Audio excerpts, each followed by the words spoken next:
Hey, good morning, everybody. Monday, May 18th. So what that mean we have what 3 more weeks of remote learning for the end of the year. Hope you guys enjoyed the weather this past weekend. Today's a little cloudy. Hopefully, it might get better. I'll stop saying hopefully now. All right, a few things here. One, the quizzes have been graded, so I'm going to go over those right now. You can those are up in Power School, so you can see how you did. And the tests were also graded that you turned in last Tuesday. I'll have a reassessment option available for you for Friday. But you can see how your grade, how you did on those. Let's review the quiz quickly, though. Number one, the newly elected president, Abraham Lincoln. Abraham Lincoln. Abraham Lincoln. He was the only president during the U.S. Civil War. He was assassinated roughly a week after the Civil War ended. So all of these other ones are wrong, wrong, wrong. A lot of people, I had like 5 or 6 people put Thomas Jefferson.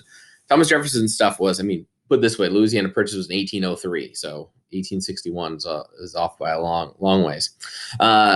Jumping over to number five, the Union was definitely set up for success based upon some of the advantages that they had with regard to population, manufacturing, and railroad.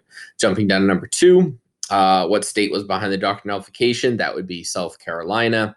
And number six, the first shots were fired at Fort Sumter, which is in Charleston, South Carolina.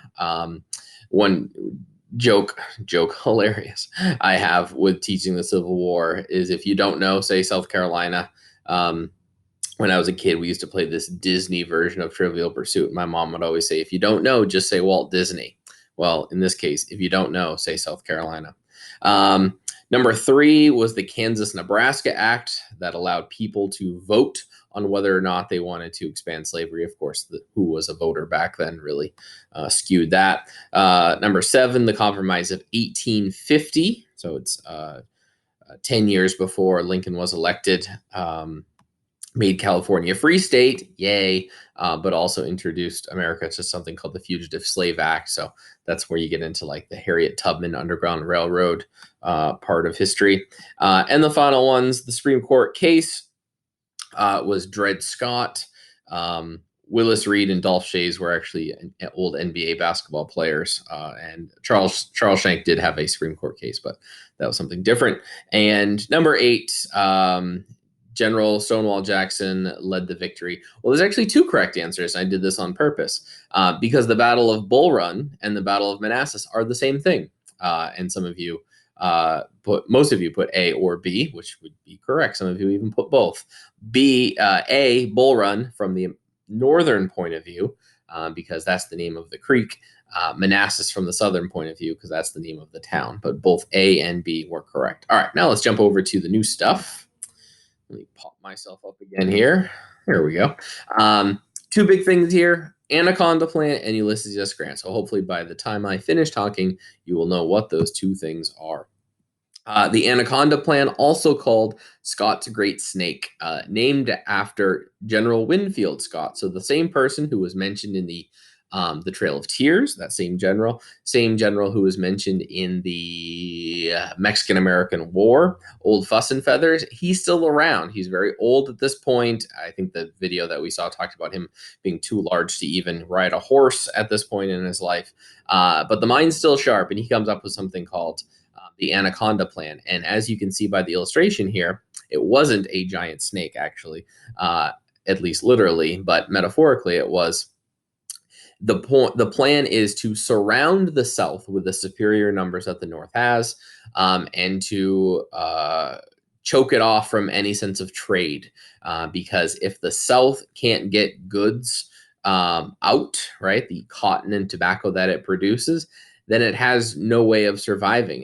The South needs to import so much of its stuff because the land is not used for manufacturing. It's not even really used that much to grow food. It's used for those two cash crops.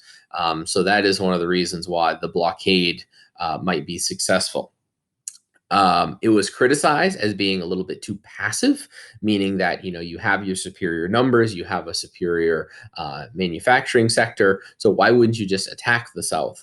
Whereas this is going to be something that you're not going to win the war in terms of weeks or months. It's going to take years for this to happen.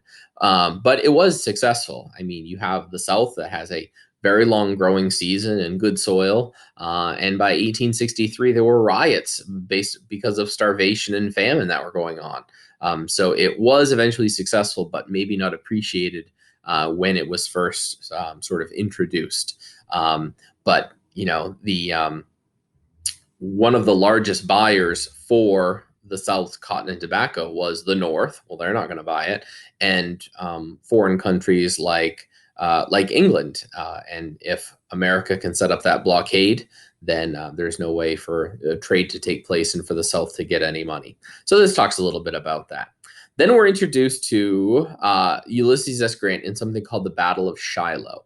I apologize for any typos here. I was typing this in from another document. But now we're into the next year, spring of the next year, 1862, so after the Battle of Bull Run.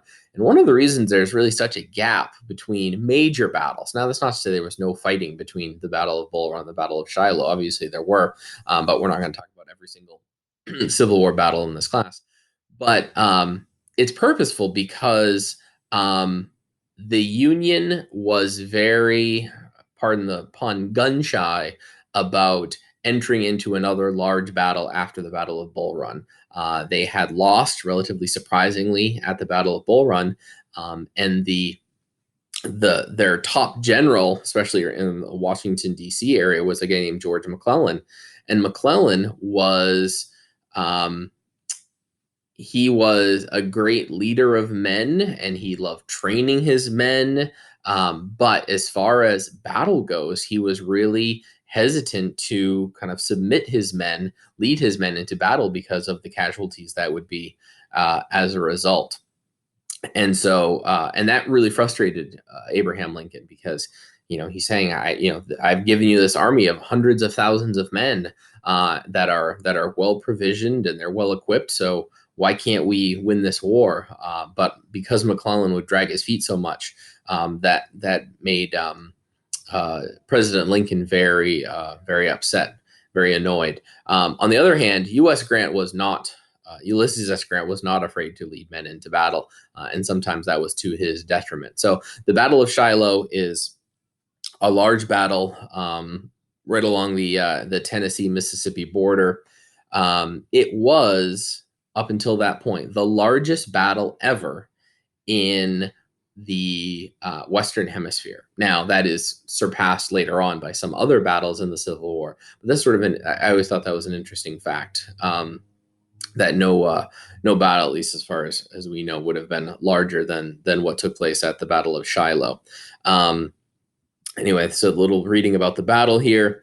The losses, as it says at the bottom of the second page, are huge. 13,000 Union soldiers were casualties, 10,000 in the South were casualties. When they talk about casualties, it's not always death, although oftentimes it is. But if you are injured in such a way that you cannot continue fighting, if you're missing, if you're captured, you're often counted towards that casualty. I wanted to see actually how that compared to some of the battles of the American Revolution, um, because I knew that the Civil War would have been larger, but I wanted to see to what degree it would be. Um, One of the battles I looked up in the American Revolution, which was quite large, was the Battle of Germantown, where you had like 8,000 soldiers controlled by George Washington, and then 9,000 soldiers on the British side. And from the American point of view, there are about 1,100 casualties. So when you compare 1,100 to 13,000, obviously there's quite a difference there. So the Battle of Shiloh was huge. Grant received a much criticism because even though he won the Battle of Shiloh, he actually ended up losing more men. As you can see here, he lost 13,000 compared to 10,000. But Lincoln really didn't. It's not that he didn't mind, of course, but Lincoln knew that his advantage was that he had more men. So if he could go into battles, and even if the Union lost more troops than the Confederacy did, he could keep that up over and over again. I hate to use the Civil War soldiers just by numbers, but 10,000 Confederates was more valuable to the Confederacy than 13,000 soldiers were to the Union, if that makes any sense. We'll talk more about individual soldiers actually probably in our next lesson, but the numbers are pretty staggering. And then it talks about why President Lincoln did support him. A little bit more on Ulysses S. Grant. So the picture there, you can see him as a soldier, and then on all of your $50 bills, if you have any, that is President Grant. So Lincoln was the 16th president. Ulysses S. Grant was the 18th president. And he really wasn't much of a politician. He did win re-election. But he had no not a lot of patience for like the political way of doing things, having been in the military for so long. So he wasn't overall an incredibly successful president. He's kind of an interesting cat too. He everything he did in life that wasn't soldiering, he wasn't very good at. He had tried. He tried being a tax collector. He had tried being a farmer. He had done some real estate, and all of these things he wasn't very good at. What he was very good at was being a soldier. He had been in the Mexican-American War. Of course, he was in the Civil War. His wife Julia, he loved very much. Julia's father, actually in Missouri, was a slave owner himself. So that must have been kind of sort of interesting. Ulysses S. Grant was very much anti-slavery. But he was also a pretty bad drunk. He's an alcoholic. So anytime he was stationed away from his wife, he tended to drink a lot. But if he was actively fighting or if he was with his wife, then typically not. But anytime there was downtime, sometimes that would affect him.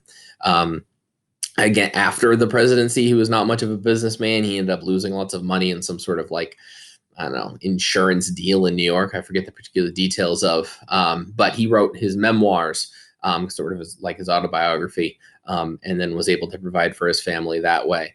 A quiet guy. His real name actually is Hiram Ulysses, but when he went to West Point for college up in upstate New York, there was some sort of mistake with the documentation or somebody misheard him. I don't know how you confuse Ulysses with Hiram, but basically he was like too shy to correct them. So that's how Hiram became Ulysses. And then that's how obviously we know him. We know him still. Again, lots of criticism because so many people, so many of his soldiers died fighting for him. But that was not necessarily something that bothered Lincoln with regard to winning the war. That this was the advantage they had. So I would dare say that no general was in charge of more.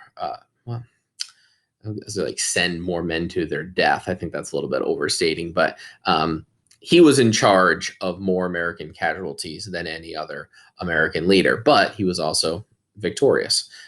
So anyway, a little bit about Ulysses S. Grant. He was the general and then later became the 18th president of the United States. The next slide, just a few questions for you to answer. So try to get those done and I'll have something new for you tomorrow. All right, everybody. I will see you later. Don't forget to take a look at your quiz and your test grades. Thanks.